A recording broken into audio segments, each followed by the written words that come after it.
자, 교재는 746페이지 무죄 판결입니다. 자, 조문을 봅니다. 자, 피고 사건이 범죄가 되지 않거나 두 번째는 범죄 사실 증명이 없거나 했을 때 판결로서 무죄를 선고한다고 했죠.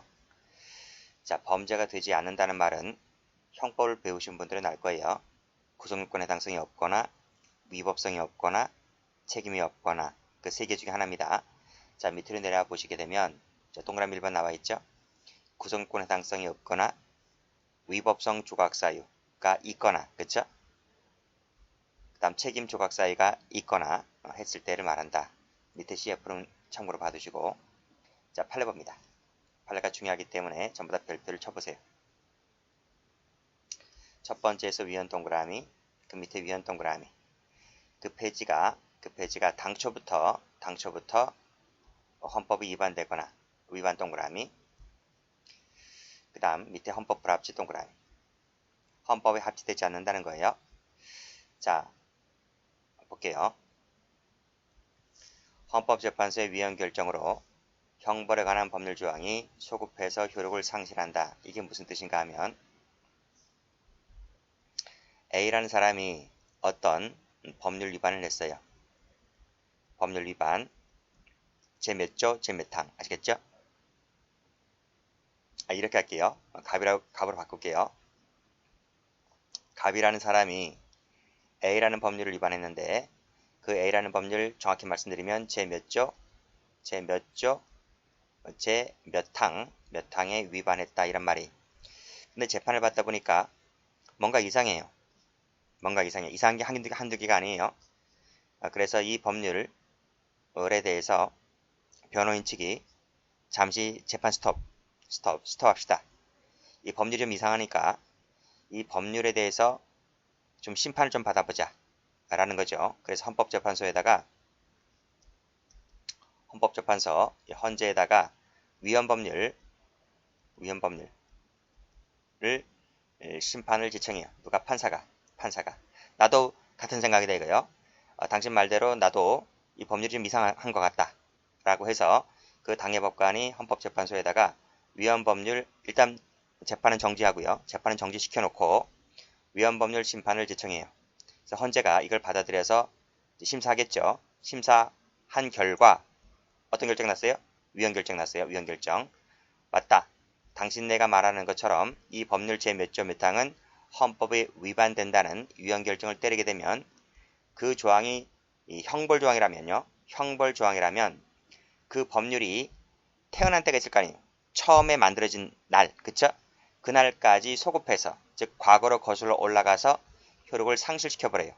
상실시키기 때문에 그러면 그 법률 조항은 여기서 갑이 A라는 법률 제 몇 조 제 몇 항을 위반했다고 했잖아요. 그러면 이 몇 조 제 몇 항에 대해서 위헌 결정 때렸기 때문에 이 제 몇 조 제 몇 항이 만들어진 때까지 거슬러 올라가서 이 법률 조항을 없애버려요. 확 없애버린다. 그러면 이 법률 조항은 처음부터 태어나지 않았던 거가 돼요. 아시겠습니까? 그래서 여기 보면 당해법제를 적용해서 기소한 피고 사건은 애당초 이 법률 조항은 없는 것이나 마찬가지이기 때문에 범죄가 되지 않는 것이다. 그래서 이 사건 공소사실은 뭐다? 무죄다. 무죄. 면소가 아니고 무죄다. 이거 형법 시간에 많이 나오죠.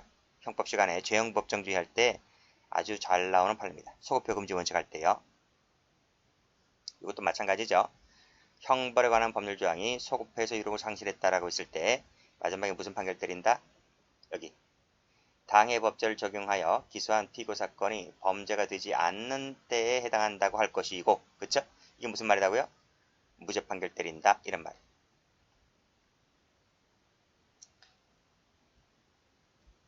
여기까지.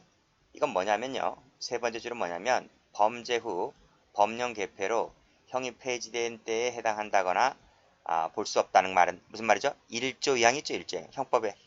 그러니까 이것은 뭘 말한다? 형법 제 1조 2항을 가보면 범죄 당시에는 자 보세요.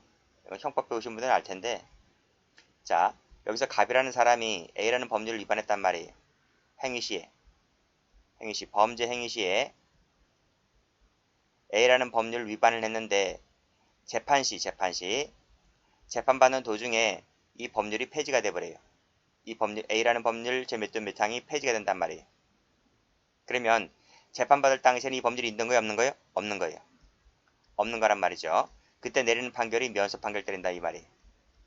그러니까 범죄 후 법령의 개폐로, 즉 법령이 개정되거나 폐지가 되었을 때 특히 요 폐지가 되었을 때 그때 폐지가 되었을 때 무슨 판결 때린다?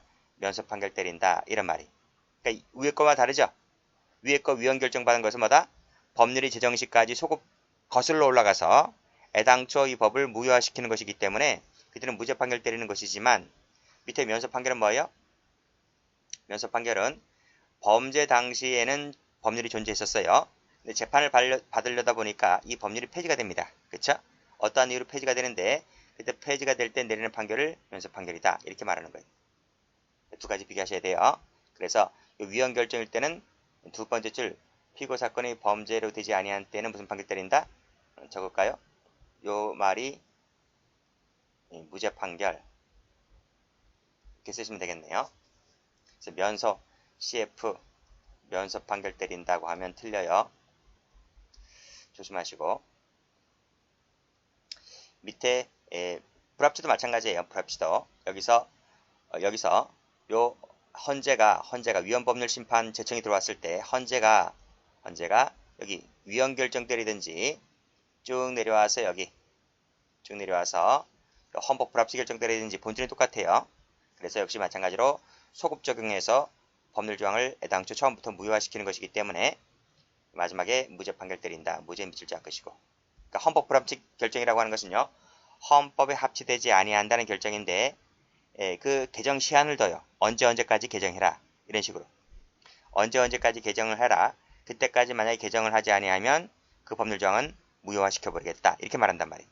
그래서 입법 개정 시한을 두고 입법 개선을 촉구하였는데도 불구하고 그 시간까지 개정을 되지 않았다고 한다면 그것은 그 법률 조항이 만들어진 때까지 소급 적용해서 효력을 상실시켜 버린단 말이에요. 아시겠죠? 그때 무죄 판결 때린다. 아시겠죠? 자, 재심 사건 볼게요. 형벌에 관한 법률 조항이 재심 판결 당시 폐지가 됐대요. 재심 판결 당시 폐지가 됐는데 그 폐지가 당초부터 헌법에 위반된다. 그래서 효력이 없는 것이었다면 위헌랑 비슷하잖아요. 사안이겠죠? 그렇기 때문에 역시 마찬가지로 이때도 무죄 판결 때리는 것이지 면소가 아니다. 이렇게 보시면 되겠네요. 네, 됐죠? 그 판례 하나, 둘, 셋, 네 개 꼭 좀 기억을 해두시고요. 그 다음에 법조문에서 말했던 범죄 사실의 증명이 없는 때라고 하는 것은 공소사실 부존재가 적극적으로 증명되었을 때 또는 법관이 확신을 갖지 못했을 때 또는 보강 증거가 없을 때 등등을 말한다. 이렇게 보시면 될 것 같고 자, 8을 보겠습니다. 자, 압수물은 피고인에 대한 범죄의 증명이 없게 된 경우에 그렇죠? 없게 된 경우에는 이 압수물 존재만 갖고서는 뭐다? 압수물의 존재만 갖고서는 유죄의 증거가 될 수 없다 그랬네요. 시험에 한두 번 나온 적이 있는데 좀 기억만 해두시고 됐고 판시 방법 봅니다. 판결 주문에는 피고는 무죄 이렇게 기재하겠죠.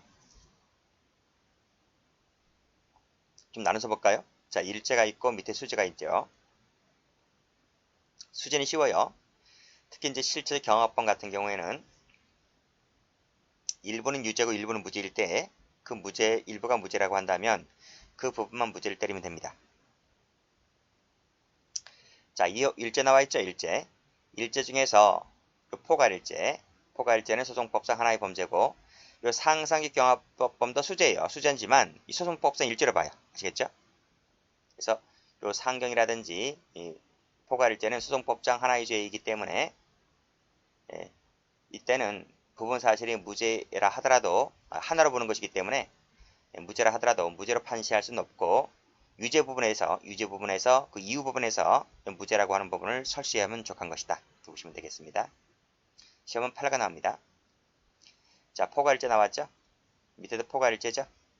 자, 일부에 대해서 유죄의 증거가 없고 나머지 부분에 대해서 공소시가 완성되었다고 했을 때 피고인에게 유리한 무죄를 주문에 표시하고 면소 부분은 판결유예에서만 설명하면 족하다고 보고 있고요.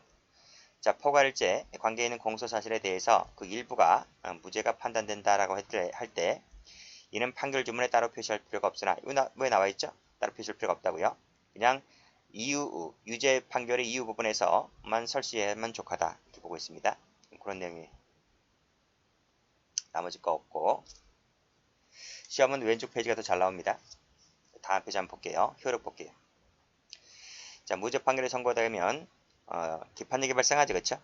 그래서 구속력이 발생하며 종국재판이기 때문에 당해 신급에서 종결된다. 자, 항소권 발생하고요. 영장은 효력이 상실되죠.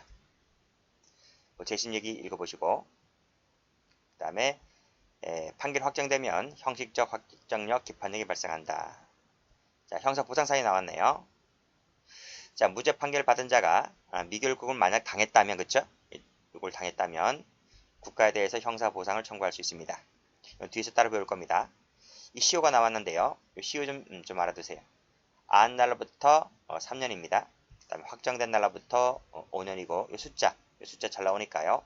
숫자 좀 기억을 해두시고요. 우리 교재 저 뒤에 가면 페이지 776페이지 나와요. 776페이지 거기도 숫자가 나오는데 그거 좀 비교하시기 바랍니다. 자, 형법 조항에 판결 공시라는 부분이 있는데요. 자, 피고 사건에 대해서 무죄 판결을 선고할 때 무죄 판결 공시의 취지를 선고하여야 한다. 일단 끊고 자, 다만 그 피고인이 그 취지 선고에 동의하지 아니하거나 동의를 받을 수 없을 때는 그러지 않다는 단서 조항이 있네요. 자, 검사는 무죄 판결에 대해서 상소할 수 있지만, 그쵸? 검사는 상소할 수가 있다. 상소 파트에서 다시 배울 겁니다. 피고인은 상소이익이 없기 때문에 무죄 판결에 대해서 피고인은 상소할 수가 없죠. 뒤에서 따라 배울 겁니다. 자, 8번입니다. 자, 항소심에서 심신상실을 이유로 무죄 판결이 나왔어요. 무죄 판결 나왔어요.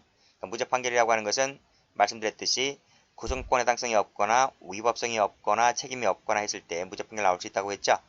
요 심신상실은 뭐죠? 심신상실은 책임조각사유죠. 책임조각사유가 되는 것이기 때문에 이것은 이 책임조각을 이유로 무죄 판결이 선고될 수가 있죠. 확정되었다 하더라도 그 밑에 검사는 치료감호를 독립해서 청구할 수가 있다. 이건 뭐죠? 이건 보완처분이죠. 보완처분이에요. 형벌이고요. 그렇죠?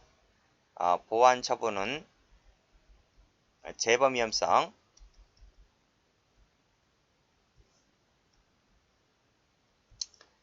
재범위험성이 있으면 이게 있다면 보완처분을 부과할 수 있어요. 그래서 이 보완처분의 한 형태인 치료감호를 독립적으로 청구할 수 있다. 즉 무죄가 나왔다 할지라도 심신상실을 이유로 무죄가 나왔다 할지라도 이 친구가 재범이 가능하다면, 그쵸? 재범이 가능하다면 치료감호를 독립적으로 청구할 수 있다. 이 친구를 풀어줄 수 없죠. 그쵸? 이 또라이를 풀어주게 되면 또 도끼 들고 지나가는 사람들 막 친단 말이에요. 그쵸? 여전히 재범 가능성이 있기 때문에 이 병을 고쳐야 되잖아요. 그쵸? 치료감호소로 보내요. 치료감호소로 보내서 정신감정을 받고 치료감호를 하죠. 독립적으로 청구할 수 있다는 것입니다. 자, 됐고, 이것도 형법시험에 나온 적이 있어요. 자, 다음 페이지 가볼까요? 자, 관할 위반 판결. 이건 우리 앞에서 배운 적 있을 거예요. 저 맨 앞에서.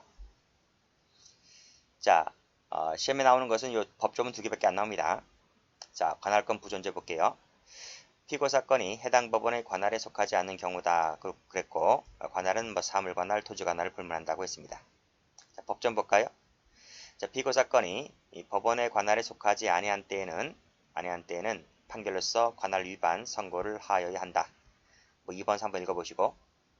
예외가 있네요. 예외가 있는데 요 조문 한번 받으세요. 1항 체크하시고. 이 관할 위반이라고 하는 것은요. 신청이 들어와야지 하는 거예요. 신청이 들어와야지 관할 위반 선고를 때려요. 신청이 들어오지 않으면 이 관할 위반 선고를 안 때려요. 왜? 여기 나와 있잖아. 이 관할 위반 이 제도를 둔 것, 토지 관할 제도를 둔 것은 이 피고인의 출석 편의를 도모하기 위한 제도이기 때문에 피고인이 불편하다, 나 여기서 재판받는 게 불편하다라고 했을 때 그 신청이 들어왔을 때 그쵸? 관할 위반 선고를 하는 것이지 신청이 들어오지 않는다면 굳이 이거 할 필요가 없다 이런 말입니다. 그리고 이 신청이라고 하는 것은요 피고 사건의 진술 전에 하는 것이다. 진술 전 동그라미 치시고 됐습니다. 이제 다음 페이지 효력 가볼게요. 역시 마찬가지로 구속력이 발생하고 종국재판이기 때문에 당해 신급에서 종결되고요. 재기소 가능성이 있기 때문에 영장 효력은 상실되지 않습니다. 자, 밑에 동그라미 1번 재판이 확정되면요. 형식적, 확정력, 내용적 구속력이 발생하지만 형식 재판이기 때문에 그렇죠? 개판력이라고 하는 것은 발생하지 않습니다. 따라서 관할 위반 판결이 확정됐다 하더라도 관할권 있는 법원에 다시 공소 제기 가능하고요. 자, 됐습니다. 자, 밑에 것만 됐고 앞에서 다 했던 거예요. 자, 그 다음 밑에 자, 소송행위는 관할 위반이 있더라도 그 효력에는 영향이 없어요. 영향이 없다. 이 무슨 말인가요? 여기 나와 있지? 공판조서라든지 증인신문조서, 검증조서 등은 이후에 동일한 사건에 대한 법원의 공판 절차에서 증거로 쓸 수가 있다. 이런 내용입니다. 그렇죠? 됐습니다. 자, 밑에 공소기각은 좀 쉬었다 하겠습니다.